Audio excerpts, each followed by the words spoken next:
नमस्कार दोस्तों। आज जो मैं आपको रईट मीन्स के संदर्भ में हमारा एक इम्पॉर्टेंट टॉपिक करवाने जा रही हूँ। जैसा कि आपको नाम से ही पता है, राजस्थान की राजनीतिक व प्रशासनिक व्यवस्था। राजस्थान की राजनीति व प्रशासनिक व्यवस्था जो हमारे रीट मीन्स के टॉपिक के अंदर सामान्य ज्ञान के द्वितीय भाग के अंतर्गत दिया गया है।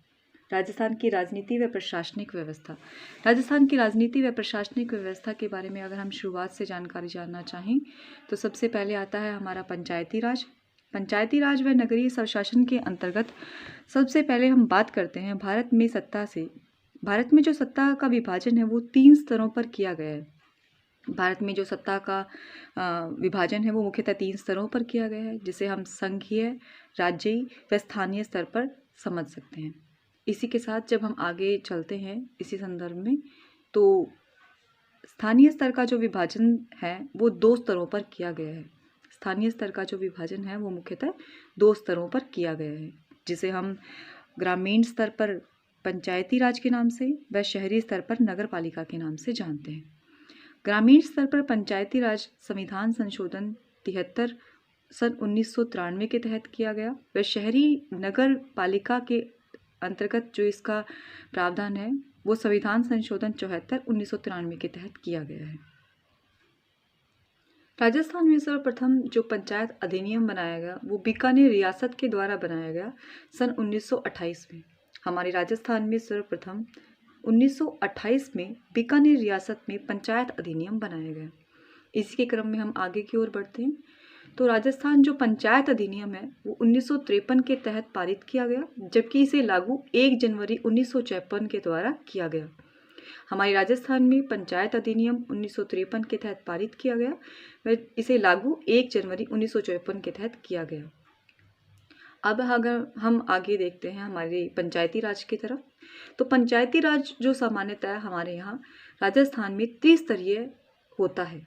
पंचायती राज सामान्यतः त्रिस्तरीय होता है, जिसे कि 3 भागों में जिला परिषद, पंचायत समिति और ग्राम पंचायत के स्तर पर बांटा गया है। जिला परिषद के तहत ये 2 भागों में आगे विभक्त होता है, जिसके तहत पहला जो है वो है जिला प्रमुख, दूसरा मुख्य कार्यकारी अधिकारी, जिसे मुख्य कार्यकारी अधिकारी को हम सामान्यतः CEO के नाम से भी जानते हैं। आगे है पंचायत समिति। पंचायत समिति का जो हमारा भाग है वो आगे 2 भागों में विभक्त किया गया है। पहला है प्रधान और दूसरा है खंड विकास अधिकारी, जिसे हम सामान्यतः BDO के नाम से जानते हैं। तृतीय स्तर में ग्राम पंचायत के आगे विभक्त किए गए भागों में है सरपंच व ग्राम विकास अधिकारी। ग्राम विकास अधिकारी जिसे हम सामान्यतः VDO के नाम से भी जानते हैं। अब ये तीनों ही त्रिस्तरीय जो हमारी गठन किए गए हैं, इन्हें करने के लिए एक समिति बनाई गई जो कि BN गॉडगिल समिति कहलाती है। BN गॉडगिल समिति के तहत ही हमारी पंचायती राज है वो त्रिस्तरीय प्रणाली के अंतर्गत विभक्त की गई। अगर हम बात करते हैं राजस्थान में सर्वप्रथम त्रिस्तरीय प्रणाली कहाँ पर लागू की गई, तो हमारे राजस्थान में सर्वप्रथम 2 अक्टूबर 1959 के अंतर्गत नागौर में बगदरी गांव में यह त्रिस्तरीय प्रणाली सर्वप्रथम लागू की गई। सर्वप्रथम पंचायती राज लागू करने का जो श्रेय है वो पूरे भारत देश में राजस्थान को जाता है। सर्वप्रथम पंचायती राज जो लागू हुआ है वो हम लागू करने वाला जो प्रथम राज्य है वो है राजस्थान, जो कि हमारे देश में प्रथम स्थान पर है, और द्वितीय स्थान पर है आंध्र प्रदेश। हमारे भारत देश में सर्वप्रथम पंचायती राज लागू करने का श्रेय मिलता है राजस्थान को और द्वितीय स्थान पर है आंध्र प्रदेश। उसी के साथ जो पंचायती राज लागू करने की जो समिति बनाई गई वो नाथूराम मिर्धा समिति बनाई गई, लेकिन त्रिस्तरीय बनाने की जो समिति थी वो तो कौन सी थी? BN गॉडगिल। वे द्वितीय स्तरीय या फिर हम कह सकते हैं सर्वप्रथम पंचायती राज लागू करने की जो समिति थी वो है नाथूराम मिर्धा समिति, जिन्होंने संविधान संशोधन 73 व 74वां संविधान संशोधन पारित करके हमारे भारत में सर्वप्रथम राजस्थान में पंचायती राज लागू किया। अब क्या है ये संविधान संशोधन 73 और संविधान संशोधन 74? तो संविधान संशोधन 73 के तहत संवैधानिक मान्यता पंचायत समितियों को दी जाती है, वहीं 74 जो संविधान संशोधन है उसके तहत संवैधानिक मान्यता नगर पालिका को मिलती है। पंचायतों का संवैधानिक मान्यता 73 में दी गई, जबकि नगर पालिका को संवैधानिक मान्यता संविधान संशोधन 74 के तहत दी गई। भाग 9 के तहत अनुच्छेद 243 व 243 ए से लेकर 243 ओ तक जितने भी सारे भाग हैं वो 73वें संविधान संशोधन पंचायत के संदर्भ में दिए गए हैं। भाग 9 के तहत अनुच्छेद 243 से लेकर 243 ए से 243 ओ तक सभी भाग जो है वो पंचायत के संवैधानिक मान्यता के तहत आते हैं। जबकि अगर हम वहीं बात करते हैं नगर पालिका की, तो नगर पालिका में ये संविधान जो है भाग 9 के तहत अनुच्छेद 243 पी से 243 जेड जी तक का नगर पालिका के प्रावधान जुड़े हुए हैं। अनुच्छेद पंचायत समिति के तहत 16 अनुच्छेद हैं व 74वें संविधान संशोधन के तहत अनुच्छेद 18 में नगर पालिका का वर्गीकरण किया गया है। सूची इसके तहत नगर पंचायत समिति में 11 हैं और 74वें संविधान संशोधन के तहत नगर पालिका में सूचियां 12 हैं। कार्य विषय हेतु अगर हम इसके बारे में बात करते हैं तो 73वें संविधान संशोधन के तहत कार्य विषय हेतु जितनी भी जानकारी हैं वो 29 विषय के तहत दी गई हैं। जबकि 11वीं अनुसूची के तहत 29 विषय में पंचायत समिति की संवैधानिक मान्यता है और 12वीं अनुसूची के तहत 18 विषयों में नगर पालिकाओं के 74वें संविधान संशोधन में मान्यता दी गई है। अगला आपका पॉइंट होगा इकाई। लोकतंत्र के अंतर्गत लोकतंत्र की जो इकाई है वो ग्राम पंचायत को माना गया है, जबकि भारत में पंचायती राज की जो इकाई है उसे ग्राम सभा माना गया है। एक बार फिर से रिपीट करते हैं कि जो इकाई है लोकतंत्र की वो ग्राम पंचायत को और भारत में पंचायती राज में इकाई को ग्राम सभा को माना गया। 73वें संविधान संशोधन के तहत हमारी ग्राम सभा का अनुच्छेद 243 ए के तहत वर्गीकरण किया गया है। पंचायतों के जितने भी प्रावधान हैं वो हमारे 243 अनुच्छेद के तहत ही दिए गए हैं। आपको मैंने बता दिया कि भाग 9 के तहत 243 अनुच्छेदों के अंतर्गत जो भी हमारे ग्राम सभा के उल्लेख हैं वो किए गए हैं। अब इनकी जो बैठक के बारे में बात करते हैं ग्राम सभा की, तो वो 1 वर्ष में 2 बार बैठक होती है। ग्राम सभा की बैठक 1 वर्ष में 2 बार। और जो आरक्षण है वो 243 डी के तहत 50% आरक्षण दिया गया है। आरक्षण 243 डी के तहत 50% आरक्षण दिया गया है। जबकि 2009 से लेकर 2012 तक अगर हम देखें तो ये जो आरक्षण है वो 33% से बढ़ाकर 50% कर दिया गया था। लेकिन अभी जो इसका वर्तमान में आरक्षण है वो सिर्फ 33% ही है।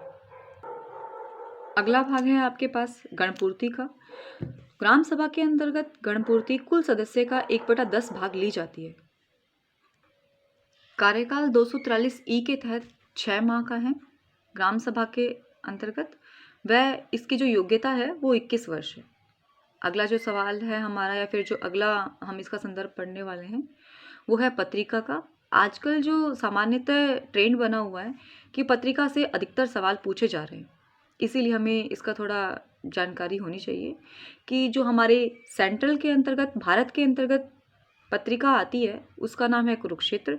जबकि जो हमारे राज्यीय क्षेत्र में पत्रिका प्रसारित की जाती है जो कि जयपुर में 1983 के द्वारा प्रकाशन की जाती है प्रत्येक 2 माह के भीतर एक बार, उसका नाम है राजस्थान विकास।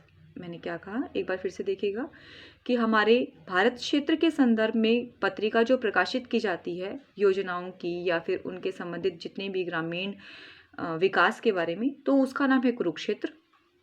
जबकि जो राजस्थान के संदर्भ में की जाती है वो राजस्थान विकास है उसका नाम, और यह जयपुर 1983 से प्रकाशित की जा रही है।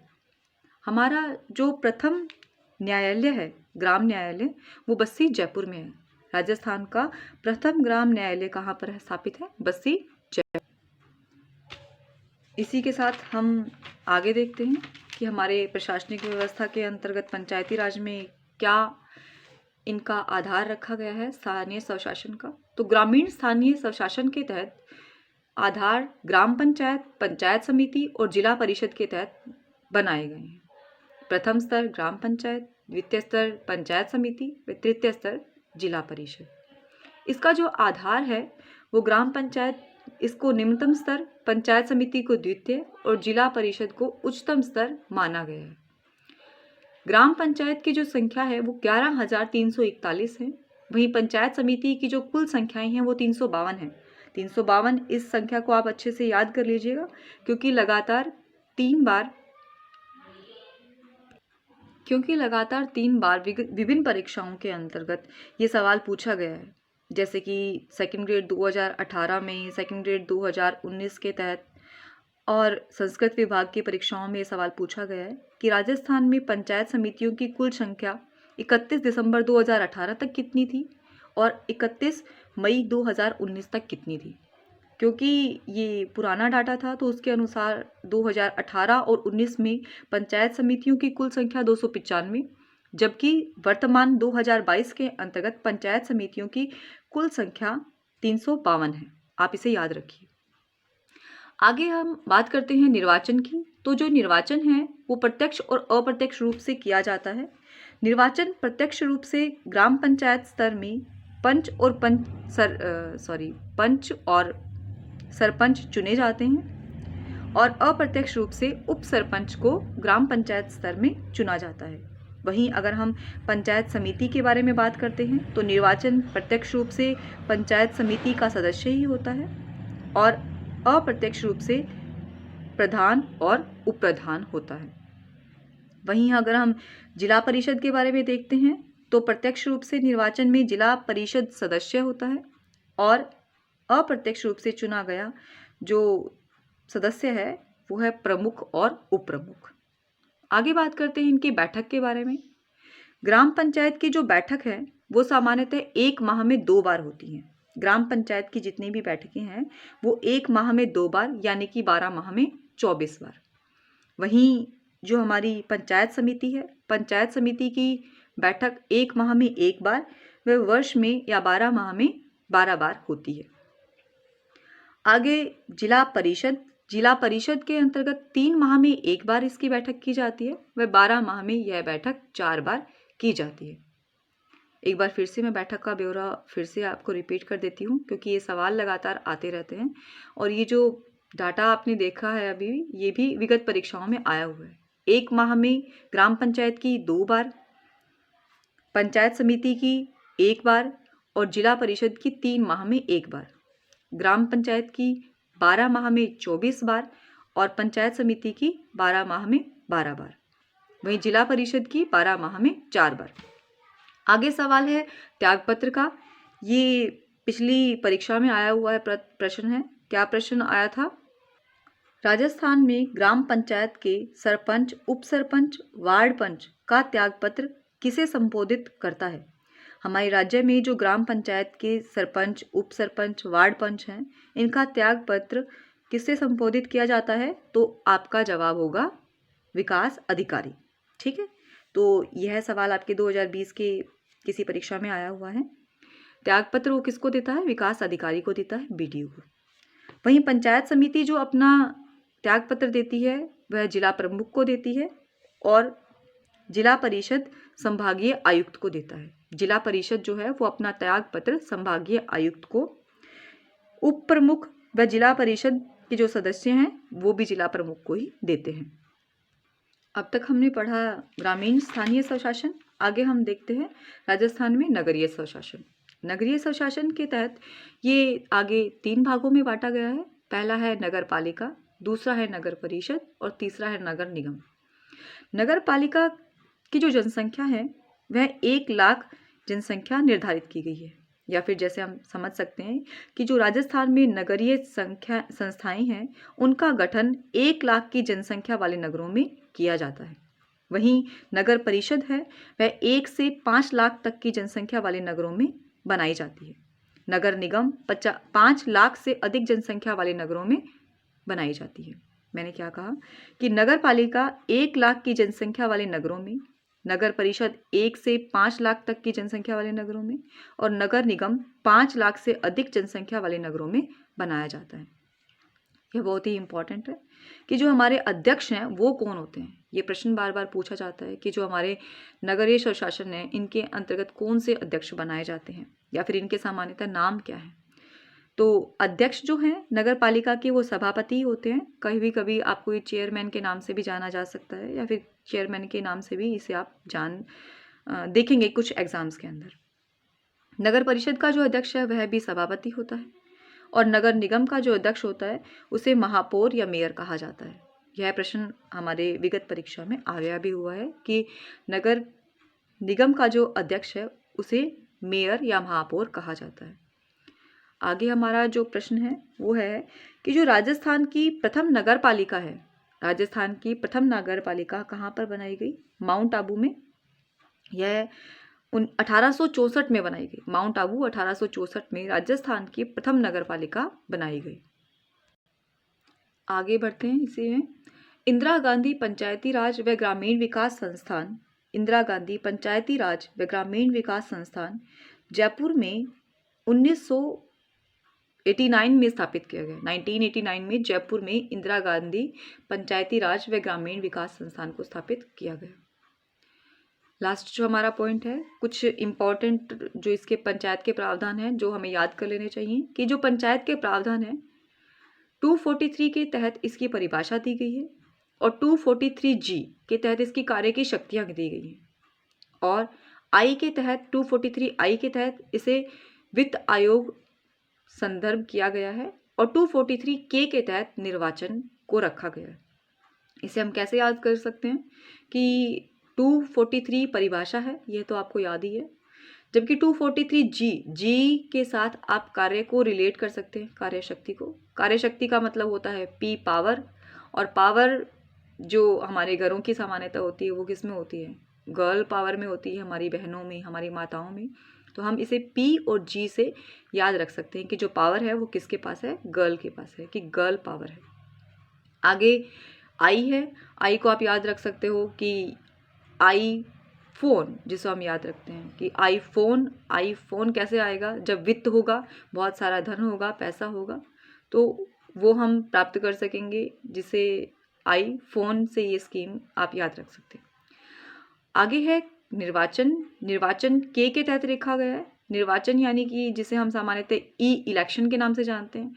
तो इलेक्शन के साथ आप के को जोड़ सकते हैं, ई और के दोनों मिलकर एक बनाते हैं।